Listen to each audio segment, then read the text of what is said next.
non mais tur bi mais day changer architecture. li nekk ci biir kay moo ñu organisationnel ci point yooyu noonu. bëgg naa am tamit sa avis ci par rapport ak li nga xam ne nii mooy retrait wu président bi. ci conseil supérieur de la magistrature nga xam ne nii promesse de campagne la woon mais malgré tout ça.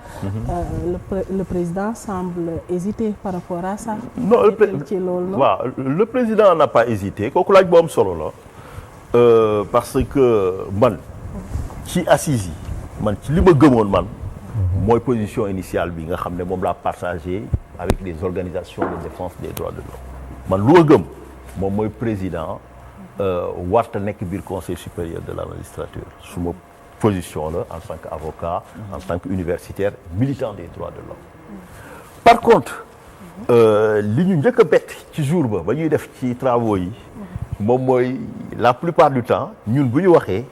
yeneen ñi nga xam ne ñooy magistrats yi ñoo ñu doon naan non président foog mu toog jox la ay raison jox la ay exemple nee la c'est-à-dire entité bi ci boppam ñoom jàpp ni ne mën nañu autoréguler seen bopp quelque part d'accord léegi ñaari position dégagé wu na maanaam am na ñi nga xam ne ñun dañu jàpp ne président dafa war a génn ñi nga xam ne ñooy ndeyu mbill bi parce que ñoom la mbir mi concerné ñu ne ñu yéen boo leen ñu bàyyi suñu biir du baax parce que am na ñi nga xam ne jubóowuñu seen biir quelque part donc foog bu am kenn ki nga xam ne mooy yilif mbir mi léegi président moom position am lan la wax na ko peut-être déggu leen ko mais wax na ko moom nee na il est indifférent mu nekk ci wala bu bañ ci nekk moom la yemale moom lu gën ci armature institution yi la. léegi nag il n'est pas indifférent il ne voulait pas y être. non mais c'est ce que non il ne voulait pas y être. après position bi ba mu dégagé woo comme le ma la wax. nit ñi jox ko rapport bi c'est une promesse de campagne il y tenait. non mais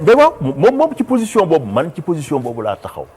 moom bañ ko waxee jox ko argument expliqué ko. rappelé na ko à la rentrée. des cours et tribunaux moom lu gën ci réew mi la. maanaam mu dugg ci mu kii ci moom du ko jox. mais Maître foo ko ne tamit li ko dal nii mooy lu daloon président Macky Sall rek. bi muy kii ne je ferai 5 ans sama mandat. bi mu yegsee on lui a montré carrément ne c'est impossible munoo ko da ngay def 7 ans. alors moom aussi amoon na yéene pour génn ci egsi na gars yi war ne ko génn ci du xalaat te Maître man personnellement. man bëgguma président génn foofu noonu xam nga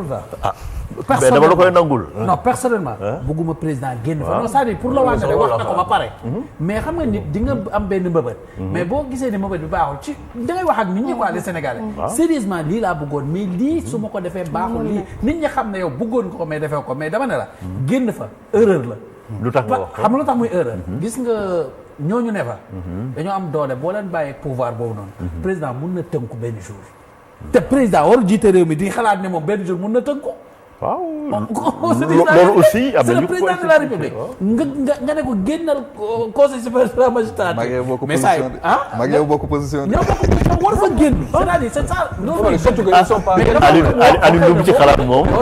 non moi je pense. Aliou lu mu ci xalaat. non boo gisee bon yàgg naa ko wax c'est juste que rek man. boo gisee ma si doon insister c'était par rapport à la promesse. promesse parce que Bassirou Diomaye bi mu nekkee ci opposition bi nekk candidat. il tenait absolument à le faire. moo tax je leur dis juste une chose. des fois bu ñu nekkee ci opposition li ñuy wax na leen wóor te nay am fu ñu ko teg parce que tey jii nii waruñu fi nekk di jiixi jaaxa moom il devait être convaincu de ce qu'il allait faire si toutefois il était mais moom am na conviction bind na ko ci programme d'accord mais xam nga moom mooy président mooy décider waaw mais dafa waroon a am ay conseil ba koy bind ci président bi dafay am ay conseil ñu mel ni yéen su amee ay conseil ne mais lii laa bëgg yéen moment boobu ngeen koy wax ne ko lii bu ko bind bu ko wax parce que ok mais xam boo demee boo am na koo xam ne non déglu wax la nag am na koo xam ne damay def nuance baal ma nga maa lay coupé nii damay def benn nuance entre président lu mu bind te ba léegi fa la taxaw mooy lu mu promettre Sénégalais yi waaw ak li nga xam ne moom la ko magistrat yi wax te tënku ko ak li nga xam ne mën nañ ko découvrir bu projet bi ñëwee c'est-à-dire bu ñu demee ba loi bi génn mën nañu gis bu dee projet de loi bu dee initiative bi ci moom lay jógee te ci moom la nar a jógee dinañ gis en tout cas président ak commission lan la ñu déroulé bu ñu gisee loolu dinañ ne li mooy position finale mais tey mënuñu wax ne président renoncé na position mënuñu ne wax moom déglu na ñëpp déglu na magistrat yi moom xam na lu mu bindoon gëm na ko man aussi ak ñeneen wax nañ seen position ñoom défenseur des droits de l'homme yi Alioune Tine Seydi Gassama ñeneen ñi nga xam ne ñëpp c'est nos compagnons de combat depuis plus de 20 ans wax nañ ne ñoom dañu bëgg mais après voilà arbitrage bi in fine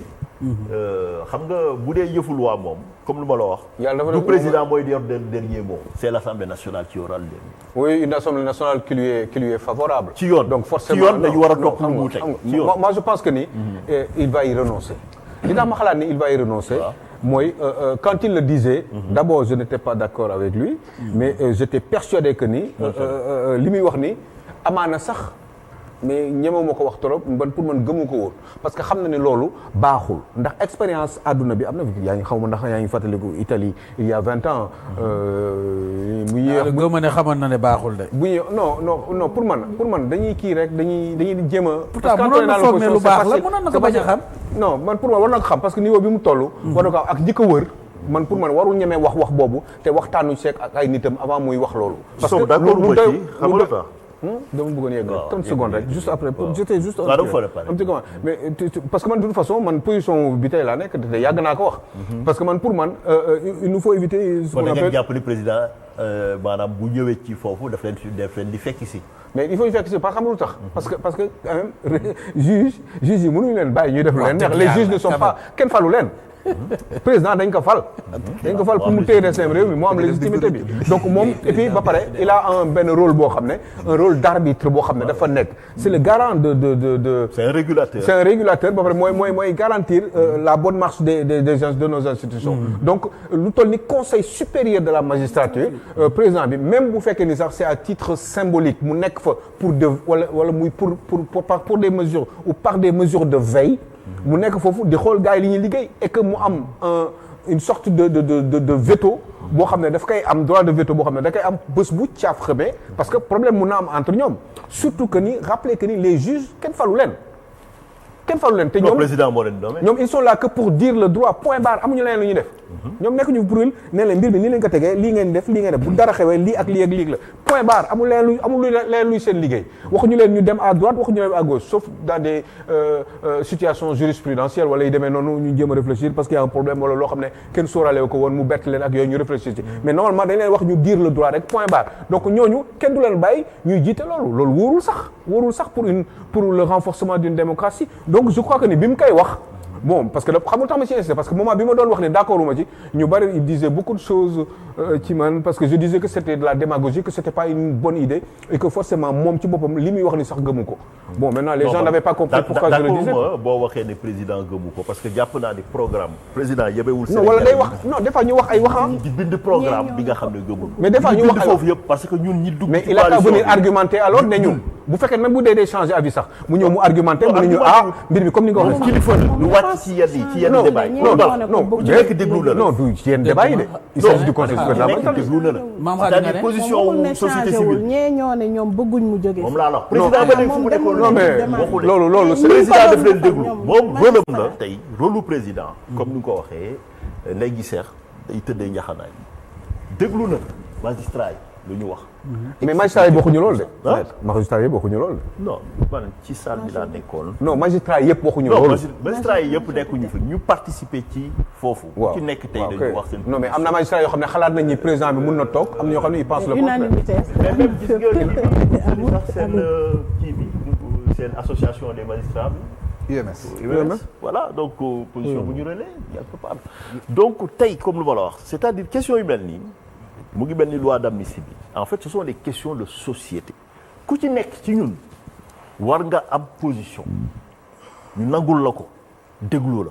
quelque part c'est que dafa wax mën nañu d'accord wala ñu bañ a d'accord mais président lu mu bind dafa leer ci programme bi non mais expliquer wu lan moo Sénégalais ko c'est que il faut mu expliquer Sénégalais yi lan moo tax buggul woon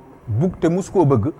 jiite le conseil supérieur de la magistrature et que un président de la République loolu non président moom dafa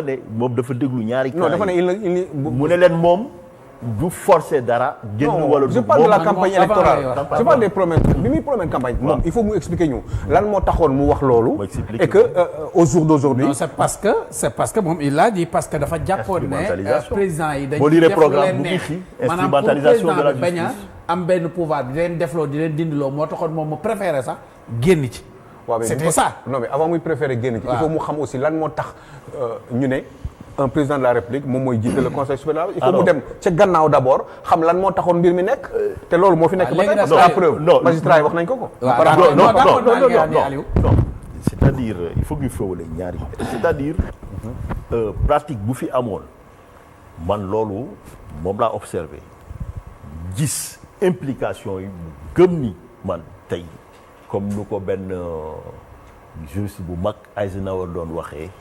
maanaam juge bu gën ci juge yi mooy juge bi nga xam ne amul lu muy ragal mais amul lu muy xaar ci exécutif quelque part donc ñu ne gestion wu carrière bi exécutif waru ci la man loolu moo fondé suma position loolu moo fondé woon aussi position président man je ne suis pas avec eux par hasard c'est-à-dire laataa maa dugg ci coalition bi dañ ma jox ñoom seen charte ma lire seen programme ma soog a signer quelque part man convergence de valeur loolu aussi mooy tey moo may justifier ma nekk à l'aise di continuer di défendre ay positions parce que ba may ànd ak ñoom position yooyu laa gëmoon quelque part léegi maintenant comme lu ma la wax président pour jeexal waaw fu mu nekkoon jógu fa lu mu bind ci campagne bi moom la ci def nañu ay assises ne leen waxtaan leen seen biir waxtaan nañ am na ñi nga xam ne en tout cas wax nañu ko ñoom jàpp nañ ne bu ñu sañoon moom day toog ba ci kanam léegi nag le dernier mot mu ngi ci moom metti amul ba ci kanam de c'est-à-dire wax ji xam nga lan la président Bassirou Diomaye bu ci xalaat bu ci réfléchir reste là-bas voilà gis nga boo génnee foofu ñun xam nañ ne yow président Bassirou Diomaye Faye li may am ni je le dis parce que j'ai observé la personne c'est-à-dire ñun xam nañ ne doo fa toog ba def fa naka sud noonu loolu wóor nañu ñun xam nañ ne doo leen def daf ñoo leer parce que xam nañu la kon reste là-bas amuñu mais des fa lii man maa ko en tant que citoyen laa waxee lii na fa des kay jël présentation mais kay jël présentation parce que c'est même pas la loolu laa bëgg a wax loolu laa bëgg a wax non citoyen dama ne en tant que citoyen laa wax sama président moom est-ce que soxla na ko non xëy na xaaral rek Issa xëy na am na président bu mu doon bi de plateau lañ nekk de xaaral rek dooy bañ ñi seetaan après sama néew ci man foog ma fet ñun ñu xamal nañ xam nañ loolu yow na pas besoin de ça dama ne am na président bu mu doon nit ku mu doon xëy na du ma ñimee wax lii mais moom ñime naa ne ko reste là-bas parce que xam naa ne du fa def naka su du fa def luñ ko xeebe wóolu naa ko non xoolal du fa def luñ ko xeebe non xoolal amal yaakaar mais bu ko war de da ko ma ne dama am yaakaar ba tey li ma dafa leer c'est du concret pas de principe dama ne pas de principe mu nekk foofu dañu avancé un président de la République est censé dañoo avancé ci thème un bon arbitre bon man bëggoon naa intervenir par rapport ak yow mu jógee fa wala mu des fa non dinaa joxe sama xalaat wala ñëw waaw dafa am chronique damay xaw wax dellu ginnaaw waaye yooyu nag damay joxe